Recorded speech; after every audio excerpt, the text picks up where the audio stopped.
Olá, turma, boa noite. Paz em Cristo.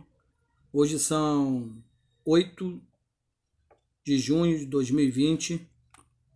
Estarei gravando hoje a primeira aula da nossa apostila. Tá? Nós estaremos tratando hoje da primeira aula. Na semana passada nós colocamos aí um vídeo com a apresentação da introdução da disciplina.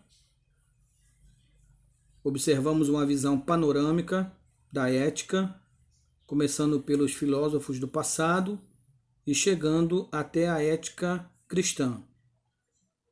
A nossa proposta hoje, nessa primeira aula, nós estaremos tratando aí dos conceitos cristãos de ética, do conceito sobre a ética, do conceito atual sobre ética e, por fim, estaremos falando sobre o impacto da ética cristã. É o nosso tópico da aula de hoje, de acordo com o que está na apostila. Tá? Estaremos estudando da página 1 até a página 3. Ok? Pois bem, vamos lá. De acordo com o que está aí no slide, eu coloquei um resumo em cada slide de acordo com cada tópico do assunto tratado na apostila. Seguindo a sequência, vamos introduzir os conceitos de ética. A analisar o tema, verifica-se que é muito abrangente, pois a ética é exigida em todas as ciências e profissões. Temos muitas definições sobre o assunto. Entre elas, a ética é a parte da filosofia e da teologia, também chamada moral. O objetivo da ética como ciência é aprimorar o conhecimento das leis e ideias da verdade moral e ainda as regras idôneas para governar com acerto a própria vida. Pois bem, então nós observamos na aula passada que existem várias definições sobre a etimologia da palavra ética. Entretanto, nós podemos então observar essa que nós destacamos aí, que é a parte da filosofia e da teologia, também chamada moral. A moral é parte da filosofia que trata dos nossos direitos e obrigações. Quando nós falamos de moral, observa-se que o que é moral? Moral é tudo aquilo que está de acordo com os bons costumes e regras de conduta. E o que é imoral? Podemos entender que o que é imoral é tudo aquilo que contraria a moral. Ou seja, tudo aquilo que contraria os bons costumes e regras de conduta é imoral. E o que é amoral? A moral é a pessoa que não tem senso do que seja moral ética. Por exemplo, nós temos os índios, né, que poderíamos citar. Ele não tem esse senso do que seja uma ética moral, entendeu? Então, nós podemos entender que nós precisamos separar aquilo que é moral, aquilo que é imoral e aquilo que é amoral. Ok? Estamos aí na página 1. Vamos passar agora para o próximo slide. De acordo com o que está aí na página 1 ainda, nós temos alguns conceitos sobre éticas, né? Letra A, temos o conceito filosófico, letra B, o conceito político e letra C, o conceito bíblico. Conceito filosófico. Como conceito, a filosofia moral é a investigação científica de julgamentos morais que declara a conduta boa, má, certa ou errada.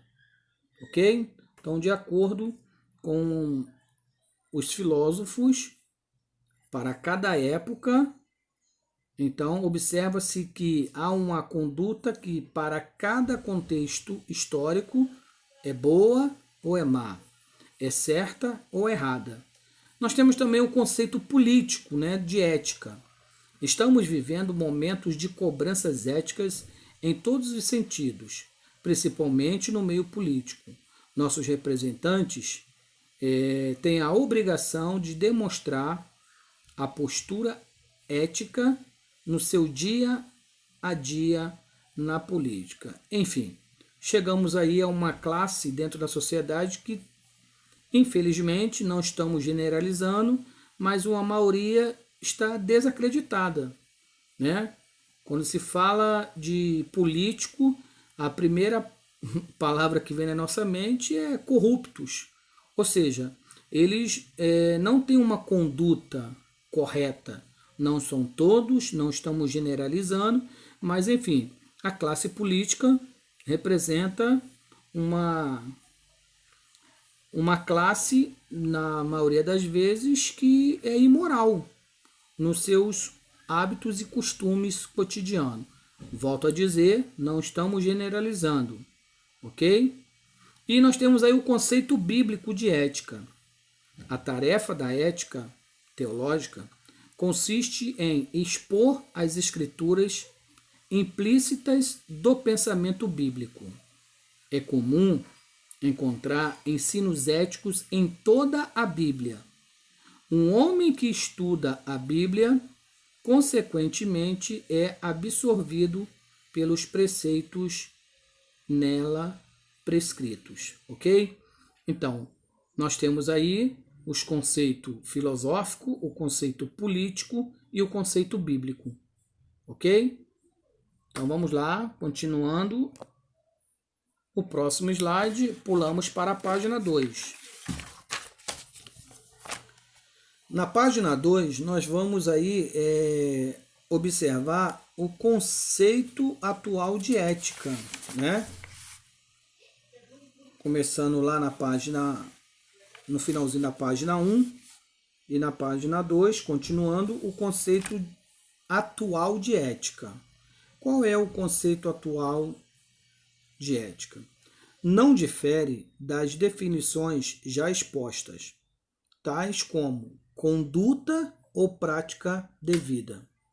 Temos uma boa referência em 1 de Coríntios 15:33, quando Paulo diz que as más conversações corrompem os bons costumes. Ponto.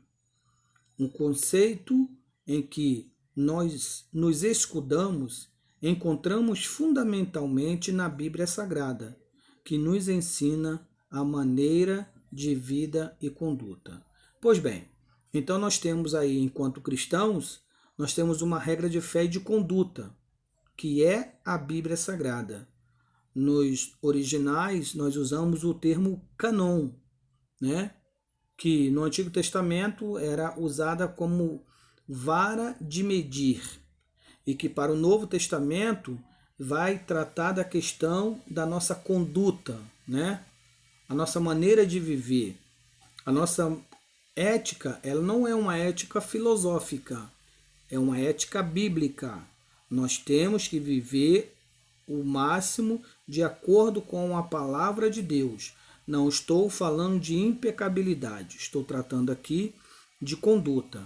Como eu disse na aula introdutória, né, na primeira epístola de João 2,6 vai dizer: aquele que diz que está em Cristo tem que andar como Cristo andou. Né? Uma vida de costumes e hábitos que, do ponto de vista ético, são corretos diante de uma sociedade. Em algum momento, nós cristãos temos que andar na contramão de uma sociedade, né? Você vê que uma via ela tem mão e tem contramão. E aí nós é que vamos fazer a escolha. Se nós escolhermos andar na mão de Deus, numa conduta totalmente ética, bíblica, teocêntrica, nós vamos andar na contramão do mundo. Entendeu? Então vamos continuar aí a nossa... Deixa eu tirar esse... Pronto. Próximo.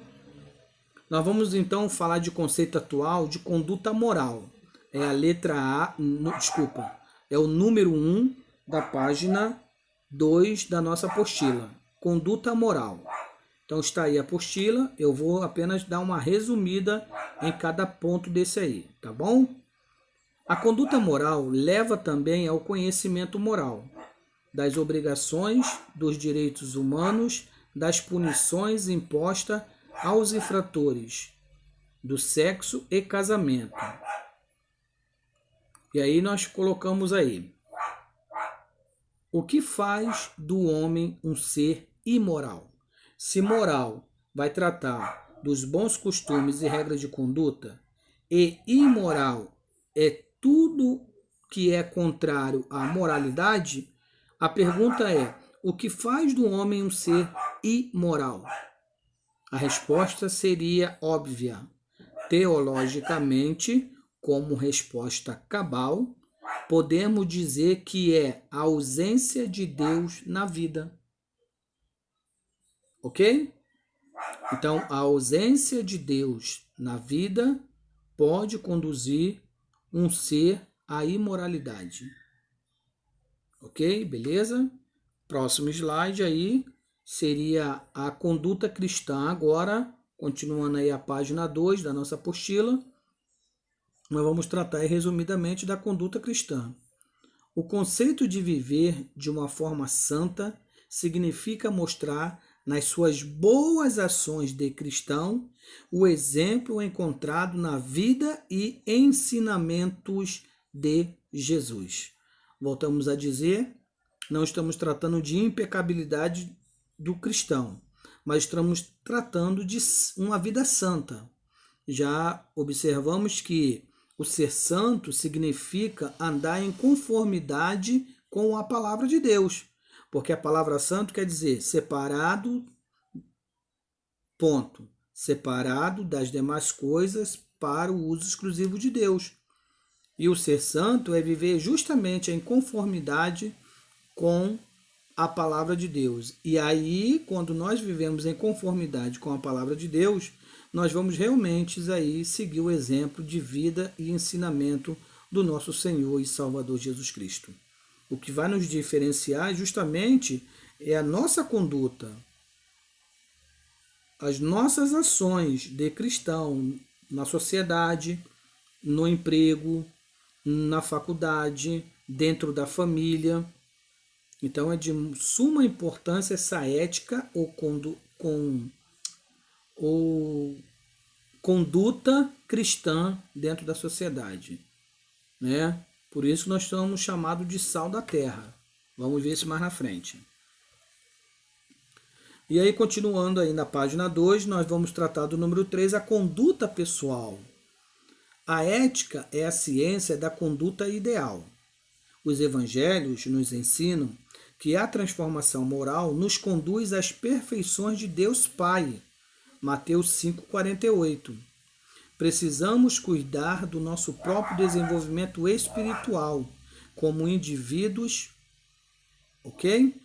Então nós temos que cuidar do nosso desenvolvimento espiritual. Quando nós lemos Lucas 2,52, nós observamos que Jesus Cristo crescia em graça, em conhecimento, em estatura e socialmente. Tem que haver desenvolvimento. Então essa transformação, ela reflete em nossa conduta pessoal. Então, se a ética é a conduta ideal que se espera de cada indivíduo, há se falar então do cristão. É cobrado no século XXI essa conduta de cristão. Não estou tratando de impecabilidade, mas de conduta. Tem muitas questões que é desvio de caráter. É conduta individual, Talvez a ausência de Deus é que faz com que o homem pratique a imoralidade. Ok? Vamos lá. E aí agora nós vamos entrar na página 3 da nossa apostila.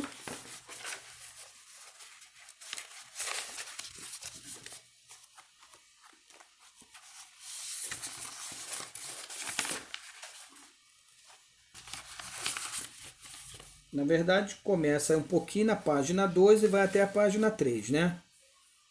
O impacto da ética cristã.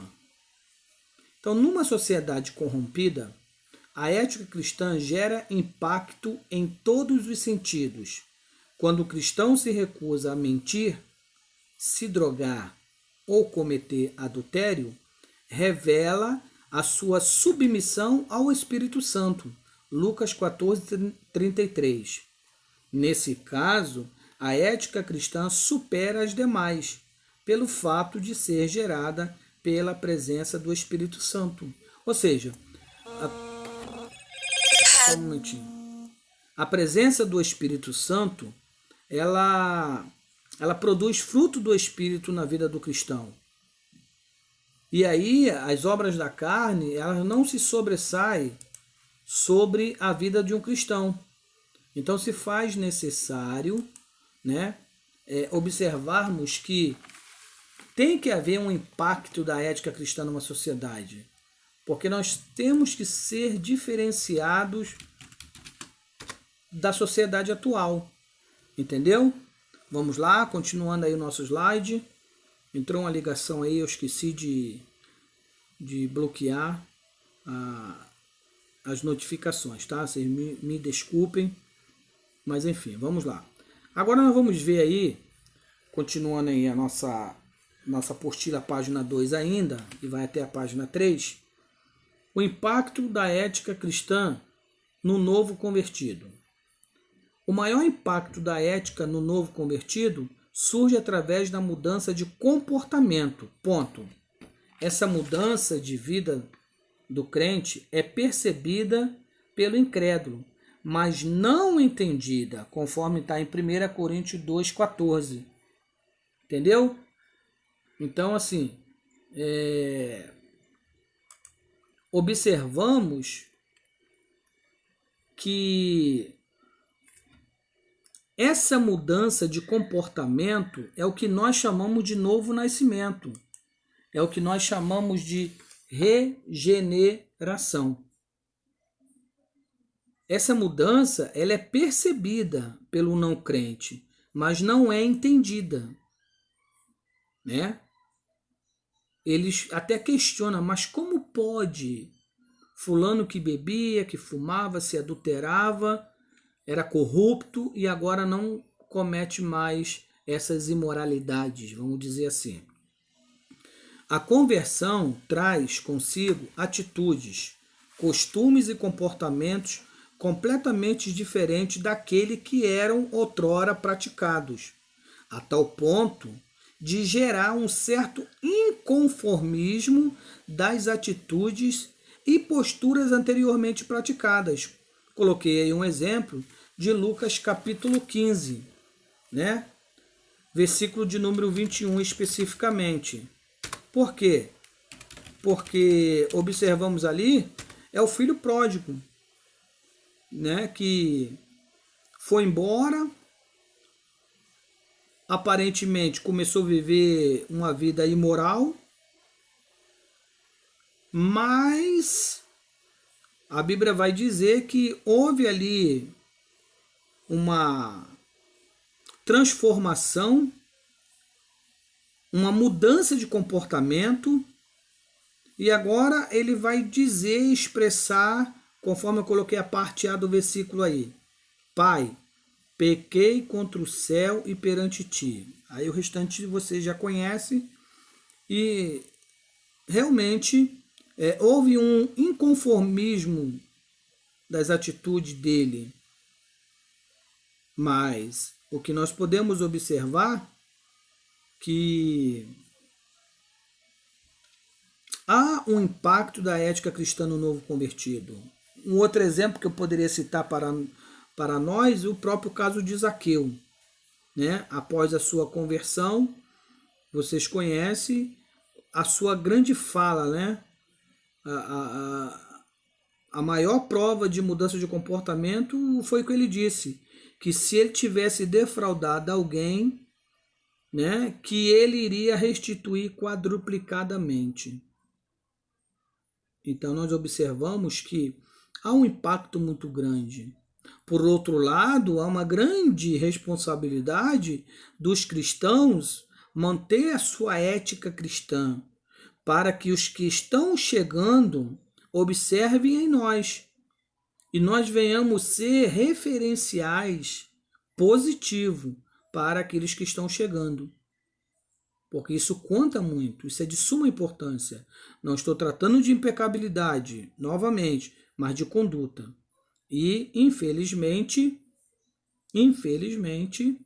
alguns cristãos não estão mantendo uma conduta correta diante de Deus e diante dos homens.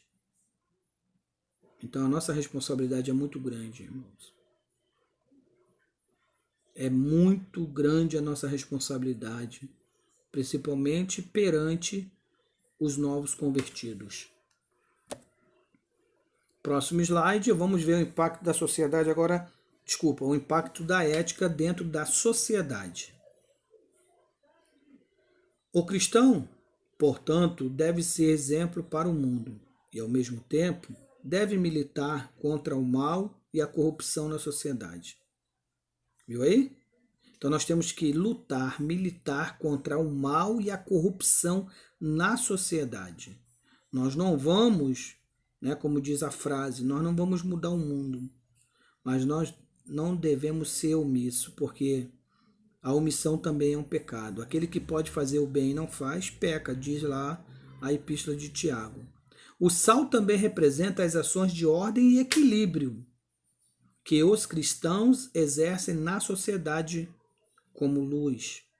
O cristão deve ser um exemplo ético para todos os seus observadores. Mateus 5, 13, 14. Aí eu coloquei aí o versículo 13, a primeira parte. Vós sois o sal da terra. Irmãos, olha só que responsabilidade nossa, né?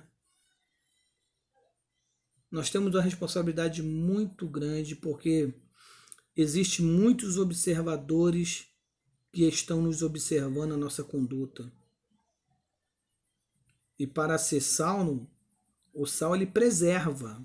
Não se coloca sal numa peça de carne estragada. Já está estragado, o sal não vai resolver. O sal é colocado numa peça de carne justamente para conservar, para evitar o apodrecimento daquela carne. Né? Então o sal ele preserva principalmente. Claro que para efeito de tempero na cozinha ele dá gosto, mas o sal representa ordem e equilíbrio. Então o cristão não deve manter uma vida imoral. Ok? Voltamos a dizer que o que leva o homem a ser imoral é a ausência de Deus na sua vida. E aí, continuando, nosso próximo slide. Agora sim, nós vamos aí encerrando na página 3, né? A página 3, nós vamos ver aí o impacto da ética dentro do lar, dentro da casa, dentro de casa. Quando há prioridade para a palavra de Deus e a oração, certamente, os valores éticos ressurgem. Para encontrar a moeda perdida, a mulher de Lucas 15 teve que fazer 3 coisas fundamentais: acender a candeia, varrer a casa e buscar até achar. Viu aí? Os valores, essa mulher nem nome tem. Né? Eu gosto muito dessa passagem para quando a gente prega para a família. e vai tratar de éticas, de valores perdidos dentro de casa.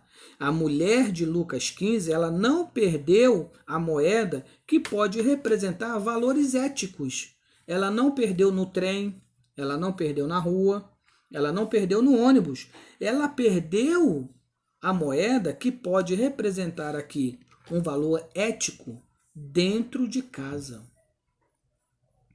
Por que valores são perdidos dentro de casa? Talvez porque está faltando lâmpada.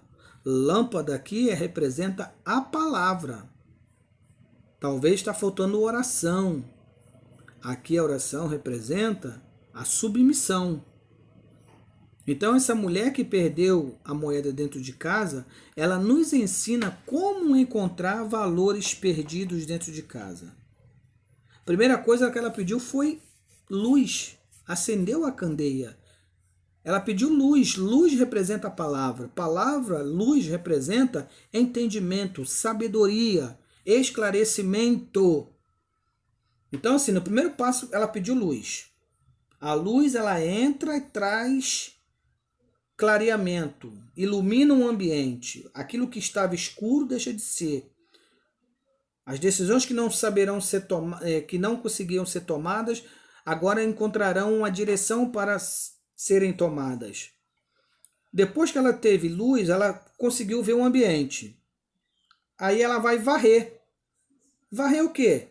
Sujeira. Porque ela viu, através da luz, que tinha sujeira. Talvez a moeda estava misturada com a sujeira. E ela não conseguiria ver. Mas a luz mostrou a sujeira. E quando a luz, a palavra, mostra a sujeira, tem que varrer para fora. Por isso que o maior confronto na teologia é conosco mesmo. A primeira pessoa a ser confrontada na teologia somos nós mesmos. Porque a teologia ela nos confronta. E aí aquela mulher vai lá, varre. Varrer é tirar para fora. Ela se movimenta. Ela sai da inércia. Né? Tem gente que está tão acomodado do jeito que está parado, que para ele está bom. Se mexer um pouquinho, é complicado. Mas a mulher pega a vassoura e começa a varrer. Começa a varrer. E vai botando a sujeira para fora. Depois que ela varreu, porque ela observou que tinha sujeira, porque a luz mostrou, aí ela vai procurar. Algumas versões vai dizer que ela procurou diligentemente. Diligentemente é procurar minuciosamente, detalhadamente. É uma linguagem forense. Usa muito na polícia. O delegado, o detetive foi fazer uma diligência. Então ela não buscou de qualquer maneira, olhou, não. Ela tirou as coisas do lugar, ela tirou o sofá, ela tirou o armário, ela levantou o tapete. É isso que é buscar diligentemente. A luz mostrou a sujeira que ela teve que varrer e agora ela começou a buscar. Ok? Então, assim, o impacto da ética cristã no lar é de suma importância para nós. Quando nós absorvemos toda uma ética cristã, trazemos para a nossa vida e aplicamos primeiramente no lar, automaticamente essa ética ela vai se estender à igreja. Automaticamente essa ética vai se estender à sociedade.